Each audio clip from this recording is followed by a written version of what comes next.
are live. Ladies and gentlemen, good evening. We're coming to you live from the Torch Center, Torch University, meeting on Tuesday nights at 7 o'clock. Jewish history, phenomenal class taught just earlier on Facebook Live by Rabbi Wolbe, and now it is my privilege to learn with everyone here in-depth Chumash. We are currently up to Parshas Vayakel. We just started Vayakel. This is about 5 years in the running. How many years? 5 years? 2.5. No, it's more than 2.5. It's got to be more than We're in our third year. our fourth year? Our fourth year. Either way, before we begin our regular studies, we're going to share a quick Dvar Torah with all of you, our friends on Facebook and YouTube, on this week's Parsha. You know, it's very interesting that we know, we read the Parsha and we see how the Jewish people are enslaved to the Egyptians are taking advantage of them. As we mentioned last week in our Parsha Minutes, the Jewish people don't have time to think. They're so enslaved, they're so busy working, they don't have time to think. It says over here in the verse that they couldn't even listen to Moshe. Yeah, whatever you want. They couldn't even listen to him. They're so busy working. They were preoccupied with other things, being slaves. And that's a big challenge. Now, there are a couple of different points I want to mention, but I'm going to say one of them today. I'll say one of them on Thursday morning and one of them Thursday evening. So together they'll all come together. But the first idea that I want to talk about is that we see that God gives 10 plagues to the Egyptians. 10 different plagues. And if you look in the Haggadah, if you remember, it's much more than 10 plagues. Because imagine if you're an Egyptian master and you tell your wife or one of your wives to bring you a glass of ice water, and she comes and brings you red water, right? And you're like, what's this?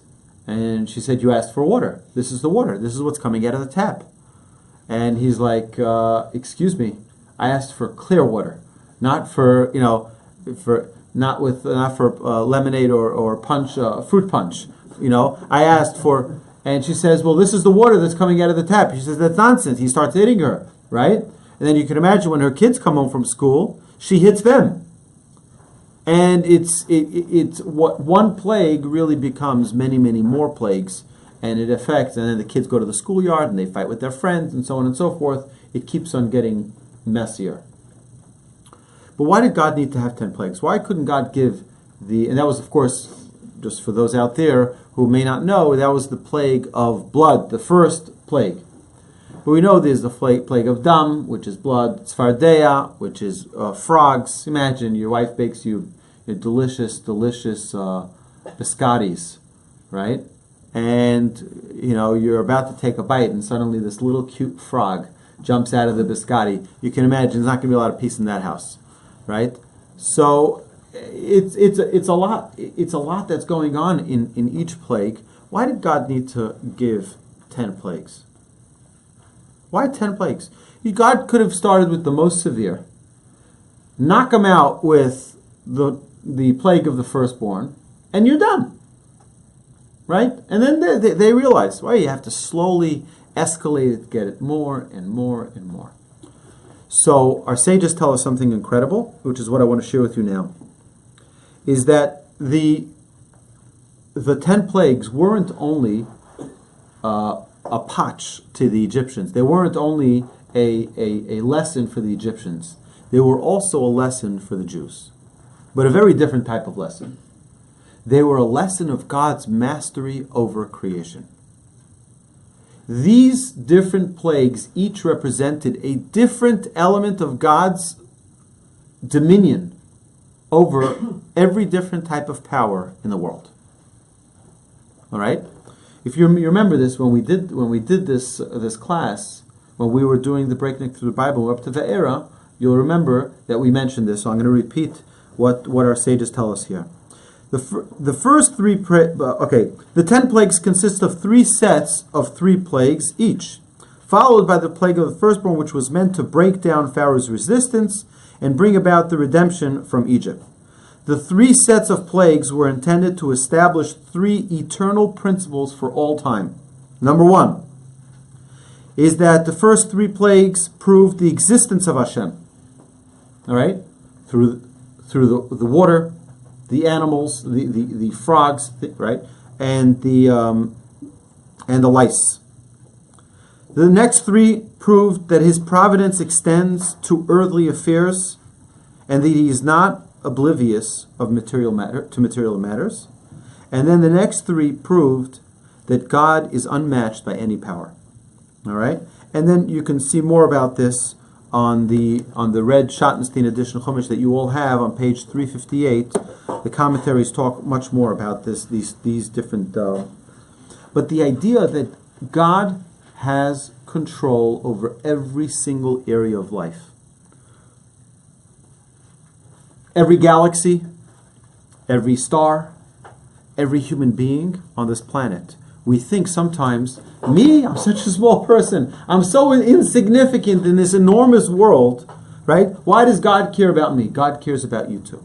God cares about everyone. And what God was trying to demonstrate to the Jewish people here, of course to the Egyptians, but more to the Jewish people, I want you to see that I'm in control of every different area of this world. There's no power in this world that God doesn't have his hand on. That isn't God. And that's the lesson we need to learn. Now, in this week's Parsha, we have 7 plagues. In next week's Parsha, Parsha's Bo, we have another 3 plagues. And then the Exodus begins. Right? It was after the 10th plague that it all begins. But I would highly urge all of you, strongly urge all of you, if you get a chance this week, sometime before Shabbos, before going to synagogue and hearing the Torah reading, to get a chance to read through this week's portion. It is so incredible to see how the Torah is, think of it, when you read it, think of it as if you're one of those people. Put yourself in, don't read it as an observer from the side. Read it as if you are one of those Jews who are in exile in Egypt. And you're going through the experience, and you think to yourself, 1 second, everything turns into blood exactly when Moses said it's going to turn into blood. And then, it lasted, I think, we saw that in one of the commentaries, that each of the plagues lasted 7 days. 7 days. Can you imagine 7 days trying to get a hold of water? And the only way to get water is to buy it from Jews. They tried every trick. They tried having 2. My children, of course, I guarantee you this week, all of my children are going to come in with the same project from school. And that's going to be, they're going to have a cup, right, with a red straw and a clear straw. One is the Jew drinking and one is the Egyptian drinking. They drink out of the same cup. And the Egyptian got blood and the Jew got water. Right there, that was what they were trying. The only way they can get water is if they bought it from the Jews. If they paid money for it, and the Jews got the wealth from the Egyptians, that's the way the money started to get transferred for all those 210 years. Just interestingly, there's a story that's told. I read it someplace a few years ago that the Egyptian government was suing the state of Israel for all the loot that they stole from Egypt 3,300 years ago. So Israel said, no problem. But we're countersuing for 210 years of slavery that you owe us plus interest. Right? They said, fine, keep the gold and silver. It's no problem. You can enjoy it. Either way, thank you all of our friends on Facebook. Thank you so much for joining us. And everyone here in the class, thank you so much for coming. And we're going to continue with the live class. But if you enjoyed this Dvar Torah, please like it and share it on Facebook so that we can spread the word of Torah. Thank God they're being viewed. I had a woman come over to me. If the woman is watching now, just give a thumbs up. But she said to me, please, I was in Ireland and I watched your videos. When I was in California visiting my children, I watched your videos. When I was in New York on business, I watched your video. Please don't stop. And yesterday I got a call from a relative of mine. He says, I don't have a computer. I don't have Facebook, and I don't know what it is. But I know that my son watches every one of your videos. He lives in Netanya, right? And he watches every video. So it's being watched across the globe, that we know. But it only spreads when all of you spread it. You just do, all you click is share, and that's it. It's done, right? Or like, and I appreciate it very much. But you get the merits of all those people who get inspired, hopefully, by the words of Torah. And our friends out there, if you're not here tonight, you're missing out. You're welcome to join us next week at 7 o'clock, Torch University, right here at the Torch Center. Thank you very much.